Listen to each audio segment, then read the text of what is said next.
Today's episode is brought to you by the House of Fraud. The House of Fraud is the best community for fraud leaders and fraud experts to share and learn from each other in an exciting and engaging new format.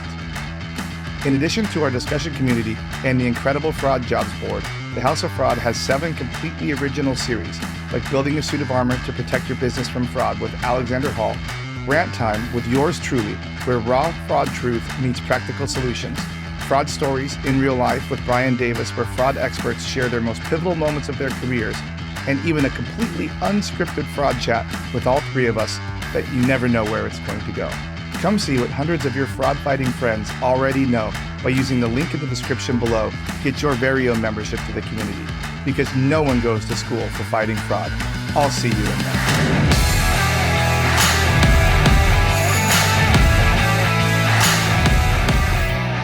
Hey everybody, welcome to another episode of the Fraud Boxer podcast. Dajana's back with me today. She has some big news that she wants to share with everybody. Can you tell me what the big news is? The one that I caught a prince? You caught a prince. You finally, caught a prince. After all this time, you got your prince. But that was the whole goal. Yes, and I think there might be something about this one, though, that's a little different. Yes, this one is definitely a little bit more than your regular fairy tale. Definitely is not a Hollywood type of fairy tale, but I think for some people that are main characters in this story is going to end well. Well, perfect. Well, let's just give a quick little level set about, before we get to your fairy tale, about who you are for people that might have not listened. For everybody that does want to know more, there's 2 episodes in the past where we kind of dive into your life, but some things have changed in your life. So who are you and what are you up to these days? Well, I have been in fraud for 2 decades now, and I think most of the people that know me know that about me already. And most of the time I was in e-commerce fraud or financial institutions. But now, lately, in the last 11 months, I've been working on a whole another type of fraud that I don't think anyone in our industry has been exposed to yet. And that's the fraud in transportation industry. So it is pretty interesting. It's a whole another ball game. I would say fraudsters behave the same, but just risks and the way they do some things are a little bit different. So it's quite a new challenge for me. I'm learning and growing. Yeah, and when you say transportation business, you don't mean like Ubers, Lyfts, or any of that. It's like, it's B2B transfers or B2B transportation, right? Yes, correct. It's a logistic. It's third-party logistics. Got it. Now that is definitely a whole different thing. I think people do always think of like fraud as e-commerce based, someone stealing a credit card and trying to buy a pair of shoes. If throwing back to your old episode there, Right. But I think people forget that those sorts of things exist across all industries there. Like there's a lot of people that are trying to get things for free. And that isn't exclusive to just B2C situations. That is true for B2B situations as well. I think anytime you go into the digital space to do any type of business in digital space, you are exposed to these type of fraudsters. I mean, I always say they are opportunists. They're just waiting for the right opportunity. They don't care who you are. They don't care what you do, what you sell, what you buy. They're looking for one thing, and that's to make. Yeah. And I mean, that's such a good point, is like, if you sell something online, you're not immune. It doesn't matter what it is or what you sell. Someone will figure it out. I mean, I see so many times businesses start up and then they don't even think about like what could happen. They just see sales. Like, I mean, I just saw one recently. It was a Shopify store and they had normally like $4,000 or $5,000 a month in sales. And all of a sudden they had like $150,000 and they're like, oh, this is great. And like, Not no, always. it's not great. Like there's not like if you didn't do anything and just woke up one day and there's $100,000 of additional sales when that's not your norm, it's probably not a good thing. It's probably something that that changed, and in this case, it was something that was changed, and it was not good. But it's being patched up now. But you today have a super cool story that I think you're going to tell on social media. Most likely, you're going to tell that story on social media before this episode comes out.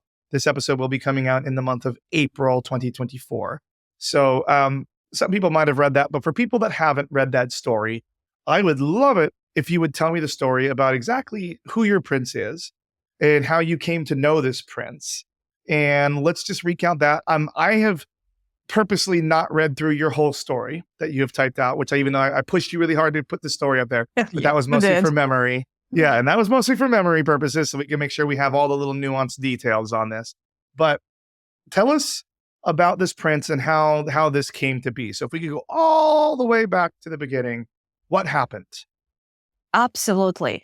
I think this is one of those stories that not only shows that how passionate we are about fighting fraud, but it shows that we fight fraud all the time.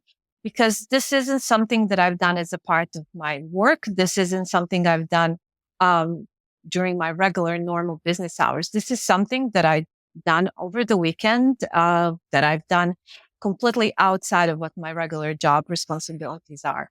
So it is really interesting because I always say I live fraud. This kind of Yeah. just proved it. And what was really interesting about this one, it's actually fraud within a fraud. So the fraudster was pretending not to be that who he usually is. And in most of the cases, it's Nigerian prince. If Nigerian prince pretended to be Dubai prince. So it was fraud inside of fraud. It was pretty cool. Oh, so this prince was actually one of the princes that graces our email boxes since the 1990s. But this time Yeah, he's left Nigeria, probably because all this money he got in his donations, and now probably. he's living in Dubai. And this was somebody. This was also personal to you, was it not? Pretty personal. It is a it's not my friend, it's family friend, but I could say it's my friend as well. It's an elderly person, a widow living alone. It's their typical target, lives in a small country in Europe. And what happened is you usually start talking to people on Facebook and Instagram. That's probably how she started talking to them. But what was interesting to me is that suddenly I started getting messages on Instagram that did not sound like something she would write. And So it was on her. It was on her Instagram. it was So something. her Instagram. Oh, she had an Yeah. Instagram. Okay. And Yes. then She had Instagram. She has Facebook. Everyone does these days. So I started getting messages from her, and it was in really weird time of the day because there is a time difference. And it's really strange. Why am I getting these messages? And naturally, I suspected right away that this is fraudster emailing me. I thought, or texting me. I thought somebody got into her account. I just didn't know the extent of this incident or event and how bad this actually was. So naturally, the next day I started reaching out. I even called, tried to figure out, is Okay. this her trying to warn her that this has been taken over? So after this entire, throughout this entire conversation, we actually found out that this is someone she knows. This is someone she's been talking to for over 2 years. Someone that has deceived her so much and so many times that throughout the conversation and after I read the communication, it was even obvious that she knew that this wasn't the right person. But I'm going to get to the point why she wasn't able to get out when she wanted to get out. Yeah. Because I think that like a lot of people will probably always say, like, once it's discovered or once you figure that out, just stop talking to them. But I think you're going to bring up some reasons why that It is isn't always not the that case. easy. It's not that, I mean, it would be probably easy for you and I. We would probably even threaten him or do something Yeah. about it. But for someone who is not so experienced, who doesn't know what are the limits, what they're capable of, it gets pretty scary. And it got pretty scary. So at that point, I found out that he took over her email, he took over her Facebook, he took over her Instagram. So um, I got in and I was able to recover the email pretty quickly. That's fairly easy. I was able to get Facebook back as well. And then Instagram took a little bit longer, but we were able to recover that as well. So Now, so go before, ahead. like, was he willingly given access to these by her, or did he get in the back door, or did he like? It was probably, I'm assuming it's more of a hostage thing. Why? I don't think he was willingly given access. I think she was probably deceived at some point and releasing some of the information for Yeah. him to get access. I don't think the person was fully aware what the intent was of maybe some of this manipulation, maybe releasing the code, some of the information that you release over the phone. Yeah. Now, did they try to reach out to other people to start the scam up again? That people that you guys knew that were That's in the circle? That's why I believe that he reached out to me when that Instagram conversation started happening. Multiple other people were reached out by her. And I think that was probably what the intent was, is to maybe people to scam, maybe scam other people that are involved. But that's how typically they work. They get the contact list and then they crazy. Yeah. So did this start out as a was it a romance scam, or was this a get rich quick type scam? I think it was probably a romance scam because later on I read the messages and there were promises, there were things offered. I'm going to send my plane to pick you up. And the person is like, Yeah. no, you won't. Because, there are things that you realistically accept. And then there are things that you're just like, nobody's like that. But Yeah. I think once you get too deep into this conversation and once they get enough personal details, it gets very complex and complicated to lead. Yeah. So there's that book. I mean, everybody's been talking about the pig butchering romance scams. It's been the hot Yeah. topic like the last probably 6-8 months. Yeah. I think even, it's even coming up on like regular news with like the Zelle stuff and like the Venmo stuff, how like they're starting to change the liabilities, pushing some of it back to the banks. So the banks are starting to do it themselves because they're kind of forced to by the government. But, like even there's that book, Keanu Reeves is Not in Love with You, written by Becky Holmes. And it's funny like that it's specifically called that too, because I actually know Keanu Reeves just recently did a tour with his band that he has. Like after years and years and years since the 90s, they did a tour with their band. And I knew one of the venues that he played at.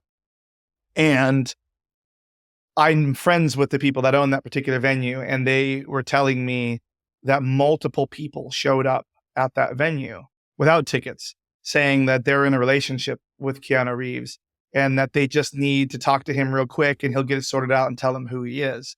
So there's a reason why when Becky Holmes picked the name of this book, why they chose Keanu Reeves. Yeah. And I just thought that was super, super interesting. Like, because like I know that specifically is an actual scam with him going around. Yeah. But it comes back to the whole thing where I think like this year, 2024, more of us are saying that the scams are going to be like, we've gotten decent enough at stopping credit card fraud. So it's not as lucrative as it used to be. Now it's still lucrative. I don't want you guys to think that like fraud went away. It didn't. And it's still going to happen to you every day. It's still going to happen to you at scale. But the monetary dumps that you get on a romance scam, especially in the chat GPT era where you can make the conversation sound more natural, is pretty significant and the people are willingly sending the money, they're willingly sending the money. And that's where like you can only save someone from themselves so much before you have to be like, this is your choice. You're choosing to do it. Yeah. That's the key word, willingly giving the money. So you can't even prosecute these people. You can't even get them arrested. You can't do anything about it because even if they're not willingly giving the money, they don't want to file a report. They don't even realize that they're being scammed. I think there is a part of their brain that realize they're being scammed, but it's extremely hard to break that and bring them back into reality. I mean, I know in this particular situation, how many times I showed proof, I showed information that this is not the person that he said he is. It was extremely hard to break that for this person and kind of convince them, no, he cannot come here. He cannot do anything to you. He's not going to do this. He has hundreds of people like you. It was extremely difficult to break that. Yeah. So what happened after? So when you guys got involved and you told this person? I got seriously involved here. I actually got in and pretended to be her in an email. And then he suspected that someone else has an access to the demeanor email, so changed. Yeah. And I was even communicating in that other language. And obviously he was using Google Translate to translate because you could tell it wasn't on speaker. So he asked me to create a different email because he's suspecting someone else has access to this. And I'm like, okay, fine, I'll create another email. And I can still talk to him if I want to. But we started talking, and then I realized all these tactics. Even though I talked to scammers before, when they call you on the phone, they offer you all of this, I would always engage just to, first of all, keep them busy. Second, to get as much information as I can to learn more about the scam. But it is a really it was really eye-opening how involved they get and what sob story they sell you.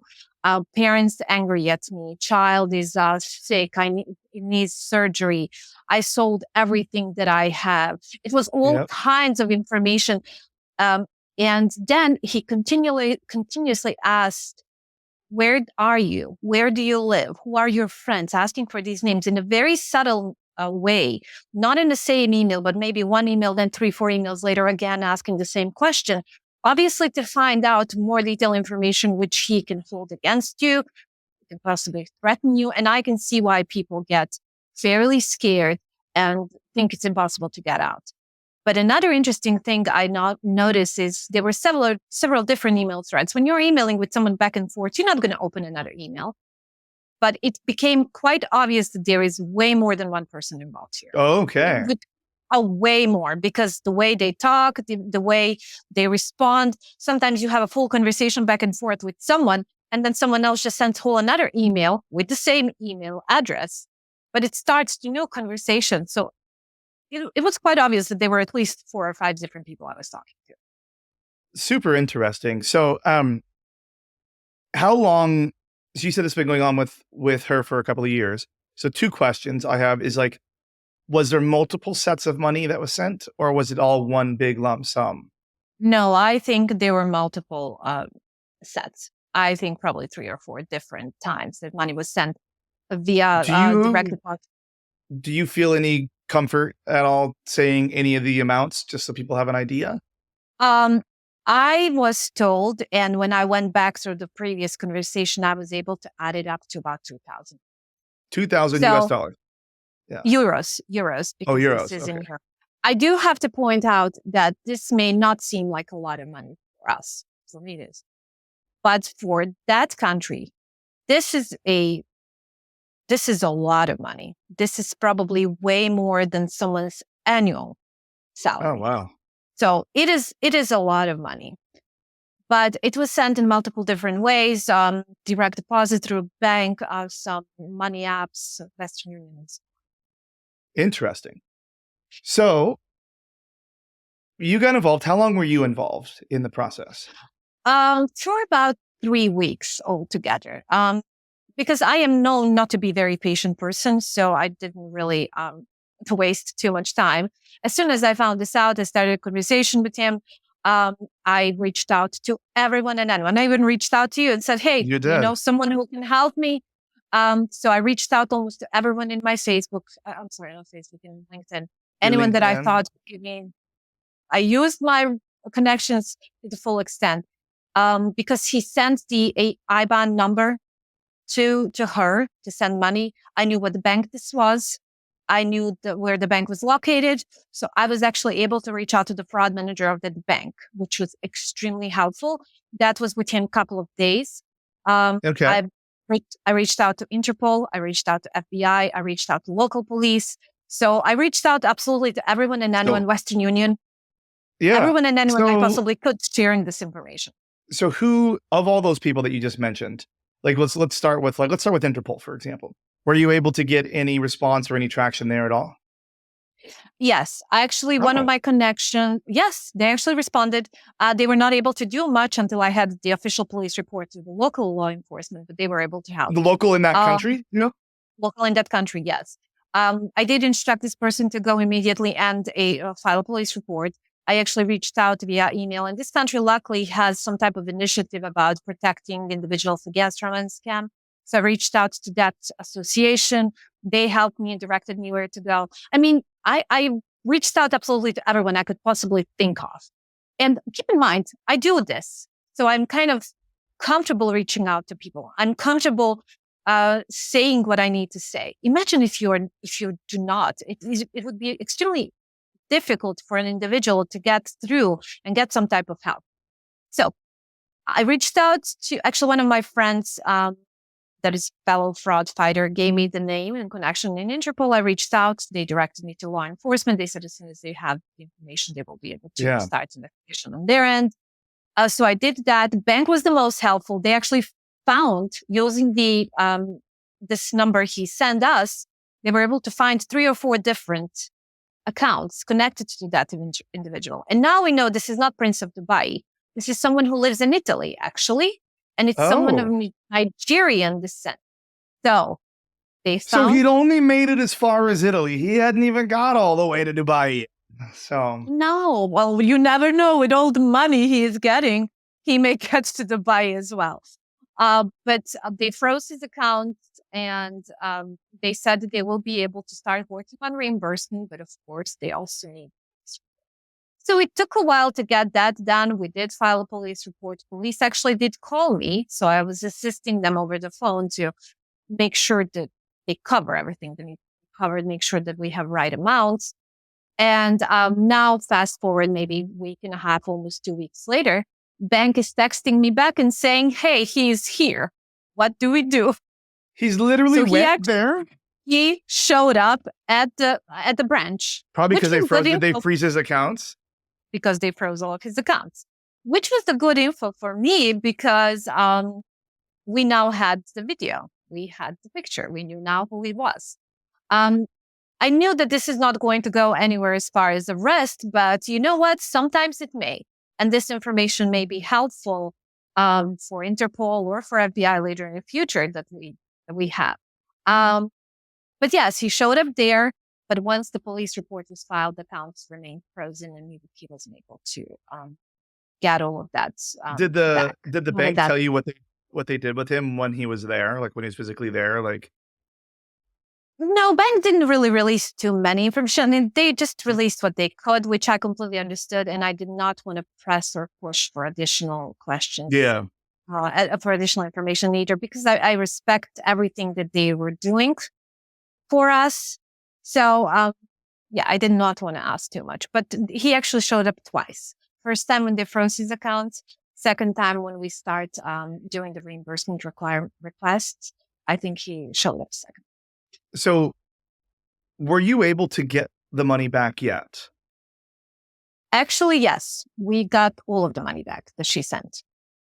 So you So actually did catch the prince. You actually I did get caught the him. print. I Mm. actually, what was really interesting in my conversation with him now, I flipped the story. I said, "You need to send me money back. I borrowed the money to send it to you. Now you need to send me back. I'm being chased by mafia. They're going to hurt me." He was like, "I don't have money. I'm going to have to sell everything." I said, "If you want to prove your love to me, you need to send me money. I don't have anything. I'm living with friends." I mean, I twisted the story on him Yeah. completely. But he continued talking, which was extremely interesting. He continued talking throughout this entire me now flipping the story back on him, send me money. And then he actually did. And that was the requirement that I think at that point, Interpol or police would probably would not get involved, like they wouldn't arrest or anything. But his account, they required him to send the money back in order to get all of his accounts back. And what's interesting, we did not have to go through the reimbursement. He actually sent the money So back. he pushed the money back. So you didn't even have to get a refund or any of that. Like this guy actually just Nope. straight pushed the money back. No, That's crazy. Is he still talking to you guys? he is, but I started ignoring. I mean, I talked to him a few more times after she received money, but I stopped talking right now. I don't think it's interesting anymore. But there is a value in talking to them and keeping them busy. You know, if they're talking to me, it's taking at least a little bit time away from them and stopping them from talking to someone else. But like I Yeah. said, it was really interesting to see. Like my enemies are chasing me now. I had to borrow money. I sold my computer to send you money back. Look what you did to me. I was planning to marry you. You would be the love of my life. It was pretty interesting. Did you get to see any of the photos of the guy? No, I didn't. That sucks. That would have been Well, super interesting. he would always have the photo of the Dubai prince on there. No, did he have the whole thing and all that? Like, yeah. I mean, this is a real person. And I know if you go on Facebook and try to search for this Dubai prince, whatever, you're going to find hundreds and hundreds of different accounts. And what is really interesting also is on the Facebook account, he had to talk to this particular person. He actually changed the picture to like a photoshopped picture of him and her. And then I searched with his name on Facebook, and I saw multiple other Yeah, with other couple accounts too? with pictures of couple. So I really was extremely tempted to reach out to these people and tell them, "Hey, you're being scammed." But at that point, I was still actively talking to him, and I was afraid he would find out my real identity at that point and maybe stop Yeah. talking to me. Maybe I wouldn't How get enough many information. how many bank accounts did you say he had? I think three or four different accounts with Italian bank. Yes. The same bank though. This was in this one bank, same bank, but I'm wondering how many other accounts he actually has available, how many other people are I was sending gonna say this. you gotta diversify your banks when you're scamming people. You gotta be moving funds all around between, then just buy a bunch of crypto. And even he did, because one of the aspects of this is Western Union. Some money Yeah. was sent via Western Union, but I think what I was afraid of someone else, another victim, sending a money to her via Western Union that she sends to him. At this point, you're a mule. And at this point, it's going to be a little bit more to prove that you're actually a victim of this scam, that you're Yeah. not just participating in it as well. So I actually did reach out to Western Union. They responded as well on LinkedIn. They were very, very happy to help. They helped me recover the Western Union account as well to make sure that it's all cleaned up and there is no. Wow. Now that I can't believe they did that. Now that you've been through all of this and you were successful, I think most people just end up writing these things off at the end. And they don't. They just are like, "That's $2,000 that is gone." Um, what has the family friend? What are they saying? Were they upset about this? Like, what was? Were they upset that you did this? Were they still believing it, or what happened after that? I really don't know how they feel right now, but during this time they were very grateful, but I can tell there was a lot of embarrassment, feeling Mm. embarrassed for believing this, feeling embarrassed for not getting out of this when you first suspected that this is wrong. Because like I said, when I read through the conversation, I do see that she's suspecting this is a rapist. And she's like questioning, like, Mhm. this is not the one person I'm talking to. There are multiple people here. It sounds like multiple people. I don't trust you. I don't believe you, and information like that. But like I said earlier, he is subtly threatening, not directly, not saying, "Hey, I'm going to come and hurt you." But subtly through the conversation, he would mention he knows where she is. He would mention he knows her friends. He would mention all of these little details of her life that naturally probably made her scared. I mean, at one point, she said she didn't sleep for days because she didn't Mm. know if he's going to come I and mean, hurt her. if you're on social media, granted, you know everybody's friends because you can see everybody's friends on the social media. You know. And I forgot to mention one other thing that actually made me very suspicious when she actually disappeared from Facebook at one point. So she actually, when she started suspecting all of this happening, deleted all of her friends from the Facebook account so he wouldn't know who her friends are. So that was one thing that happened quite some time ago, but I didn't put two and two together. I just noticed I don't see. Didn't really Yeah. question why. So yeah, I think that's why a lot of times a lot of people don't report it, is That because the embarrassment. Actually, if anybody watches the show True Detective, there was the most recent season of it, which takes place in Alaska. It's actually a fantastic season. Like I absolutely love that season. But one of the characters on that is getting romance scammed on there, and one of the kids comes in and it was like, "Tell me you didn't send her any money," and then he just like changes the subject. So I think like a lot of people, like that's their thing, is like, instead of asking for the refunds or trying to get the money back, they just show the embarrassment and walk away from it and cut their losses to try and not yes, do it. And that's, I mean, look, guys, like if anybody that's listening to this, like if it's happened to you, like you don't have to tell anybody anything, but there are success stories in getting this money back. Now, is this going to be typical? I mean, probably not probably at the end of not. the day, but if you push hard enough, you might have some success. And I would say like people that spend 10, 20, 30, $80,000 that they're sending to these things, might be worth trying to get a couple of those bucks back, like, and I know the world's in a weird place right now, but like $80,000 is a lot of money to anybody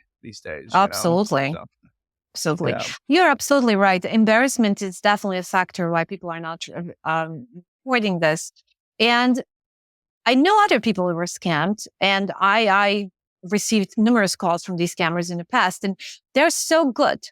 If I did not know what they're doing, I could see myself easily believing in it. And I know we make jokes and we laugh, but it's really not funny. It's really not funny for these victims.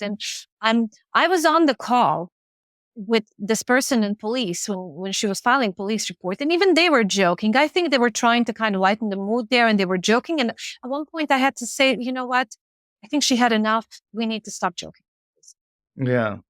It is very difficult to kind of admit you were scammed in the first place, let alone to admit it's such an extent of a scam. And then, somebody just joking or laughing.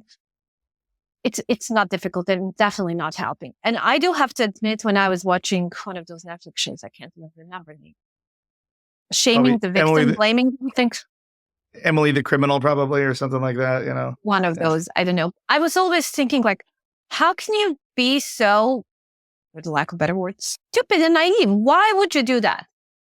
But if you are in that situation, and because I talked to this prince, it is very easy to believe them. Yeah. And you get caught up. And I even found myself a few times almost defending what I'm saying, even though I'm thinking, just lie. But I'm not a liar. I can't lie. Yeah. So I found myself defending things that I'm saying. And I had to remind myself, it's fake. It's fake. Just lie. Just make up some reason why not. I was always trying to explain and give real, true, valid reasons why I'm going to say something or I'm not going to say something. It is easy to get looked into this. It doesn't matter if you're smart, if you're super smart, if you're a little bit less smart. It is easy to get So, caught in this. so this is a wild story. I'm really happy that there's a positive resolution, and I hope that she is more careful. I would just not talk to anybody ever again. In all honesty, just if I haven't keep physically mentioning it. seen them in person, like, not happening. But Yeah. I will say one time I did have it's a different story. It's not a romance scam in reality, but I did have like a very attractive person. This is when I'm younger. This is like when I was in my 20s, early 20s. Add me on Facebook, but I saw we have like mutual friends, which is one thing. And I don't normally add people on Facebook, especially now in my older life. Like, I just never do it at all. But I let this person add me, and then I would happen to be in a different place on vacation with my parents. And I was single at the time, and this person was like, "Oh, I'm actually over here too." And I was like, "Mm-hmm." Met up with them, and it ended up being a real person, and we ended up dating for a number of months. Well, I guess it's a Yeah, happy story. yeah. So that was a positive one. She didn't ever ask me for any money. So there was always that. And then Well, I still know her to this day. She's been married a couple of times and had a very big life. So yeah, she's a real person. I was actually involved in a group.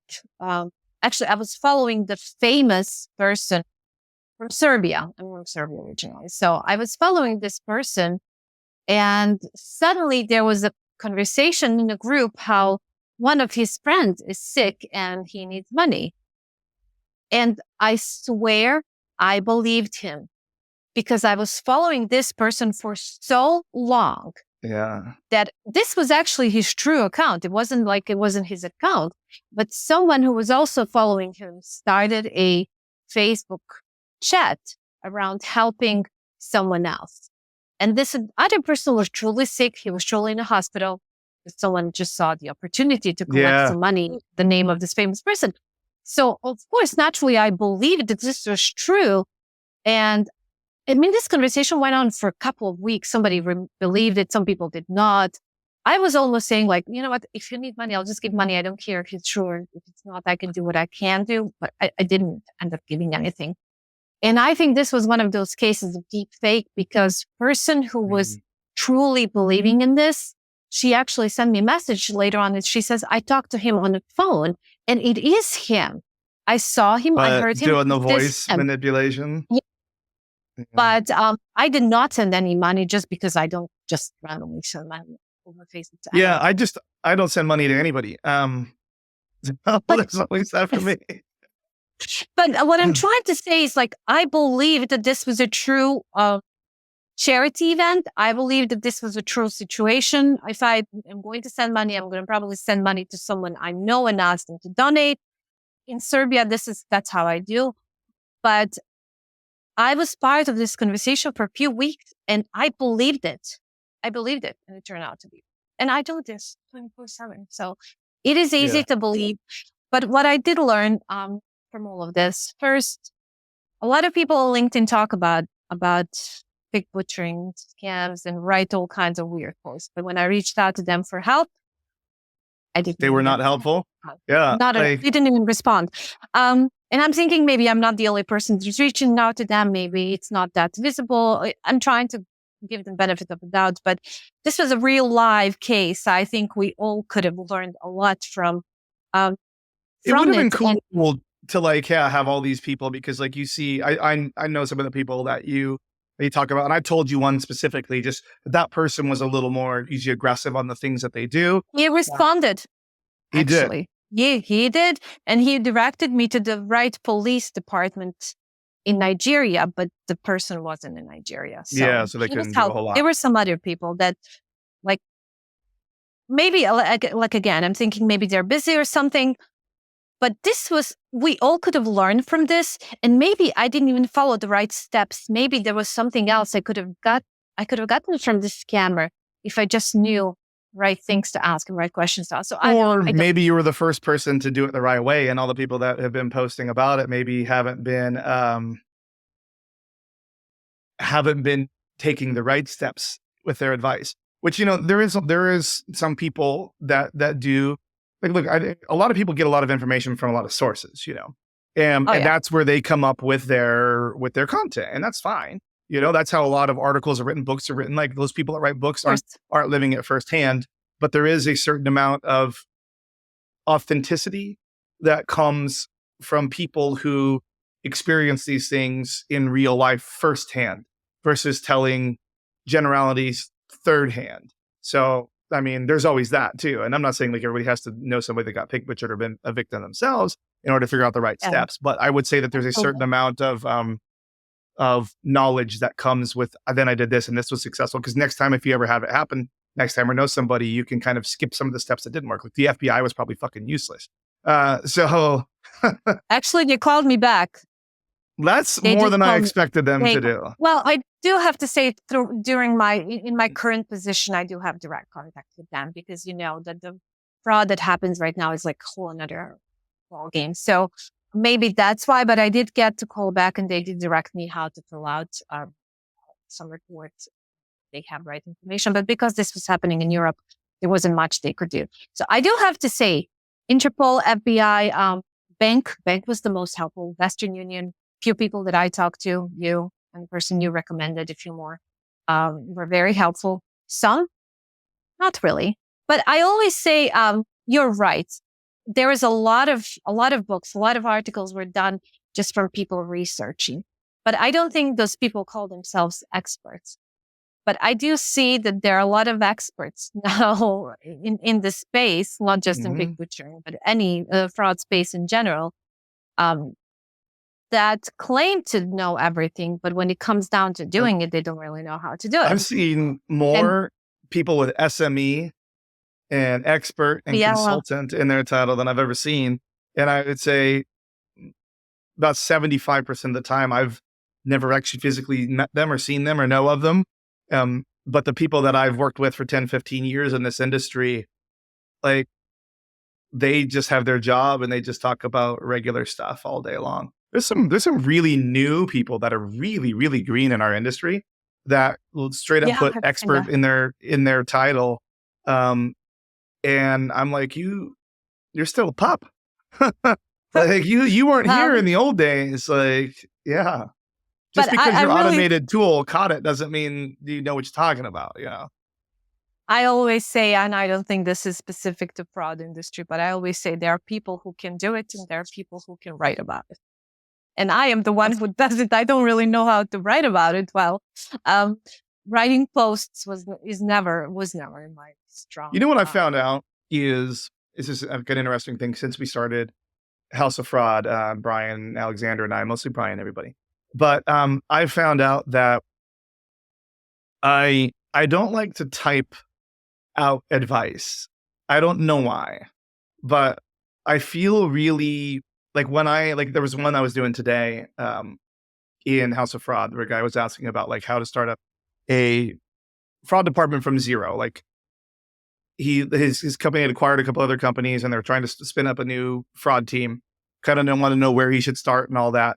And I made a joke at first and I'm like, oh shit. I was like, I should probably give this guy some real advice. So I went in and I typed out some advice, but I was just like not happy about typing out the advice. But I was thinking like if I had jumped on a call with him and like we were just having a conversation, like I would have loved to have just like talked about what I think he should do. But typing it out, for whatever reason, the keyboard action of giving advice I didn't like. And I thought back through it and I don't like to do that. I think I know why, because I do think that our brains work a little bit faster than we can type and we lose things when we're typing. So that's why conversation. That's true. That's true too. I've been finding myself using voice to text fairly regularly just so I can get like these huge things of text out quicker. You should see my voice to text. I'm trying to avoid using it because I have accent and sometimes it picks up the weirdest things in the world. Like I have to give shout out to Andrew Austin. He always gets my long voice messages, which he doesn't like. So sometimes I do the speech to text. He has some weird ones. But I do want to say that as I'm not going to call myself an expert because I don't think I just have a lot of experience in this field. For me, it was easy, and it was not easy, but definitely easier to go where I need to go and get what I need to get because it kind of aligned with the standard fraud investigation piece. And also, I do have presence on LinkedIn to some extent. So when I reach out to someone, people most likely will reply because they see that I am like legitimate fraud fighter. She's truly asking for the right information.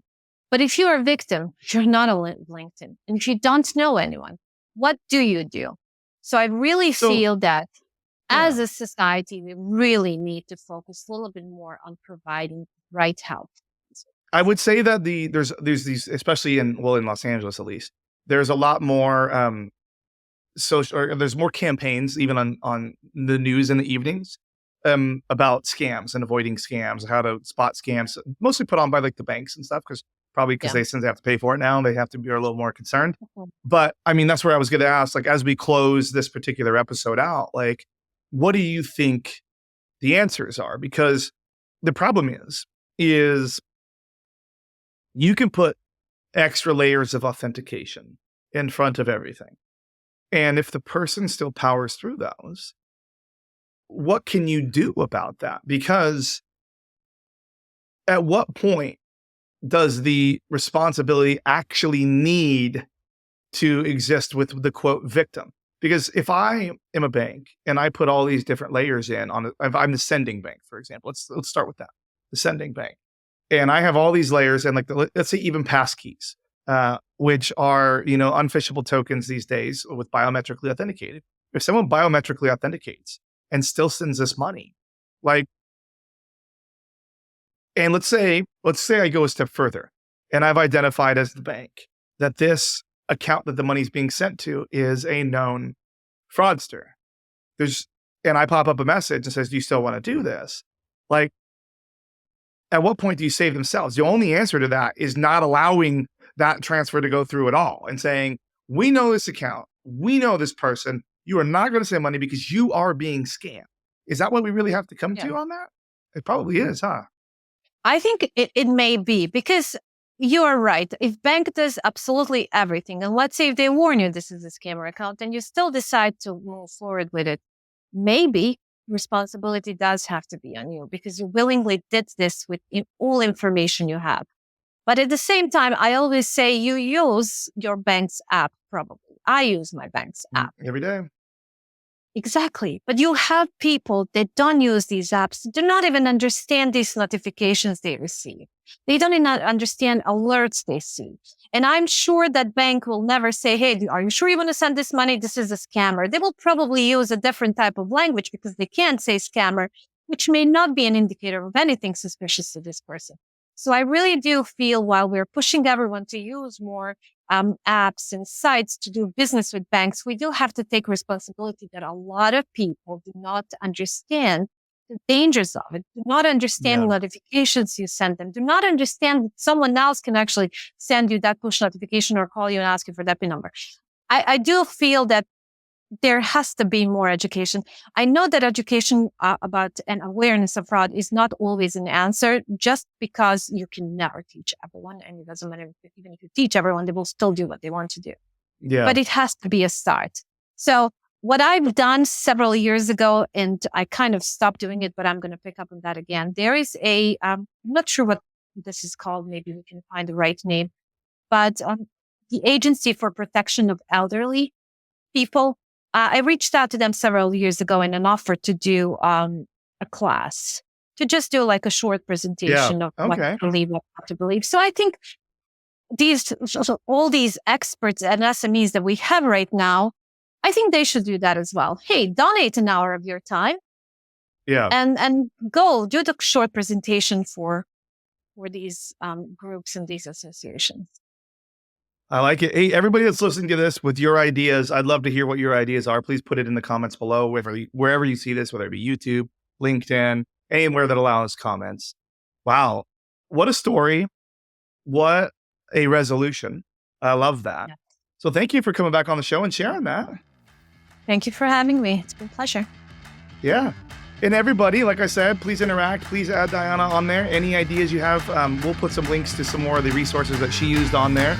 And everybody, thanks again for listening. Thanks for listening to today's episode. Don't forget to use the link in the description below to get your very own House of Fraud membership for only $1 a day. We have 7 original series, an amazing jobs board, and the best part of all is a community filled with fraud leaders and fraud experts for you to ask questions, learn from, and just participate in general fun. Because no one goes to school for fraud fighting, we've created the House of Fraud just for you. I can't wait to see you in there.